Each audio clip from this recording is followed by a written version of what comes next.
They couldn't put out the fire.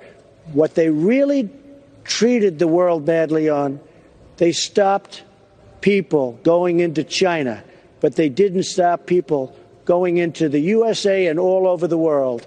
So you could fly out of Wuhan, where the primary problem was, all of the problem, essentially, also where the lab is.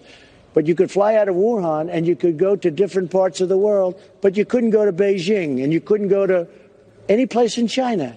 So what's that all about? In other words, they knew they had a problem.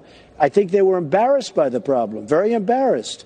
And, the case could be made. They said, hey, look, this is going to have a huge impact on China, and we might as well let the rest of the world, because the last people they want. We've had a great year against China prior to the virus coming. And I told you, 67 or so years, the worst economy they've had. Worst they've almost on record that they've ever had, because of my negotiations and because I taxed them on the product that they brought in. And by the way, they paid for that tax. It wasn't our people. They paid for that tax. They devalued their currency. But here's the thing. They allowed this to go into our country. They allowed it to go into other countries.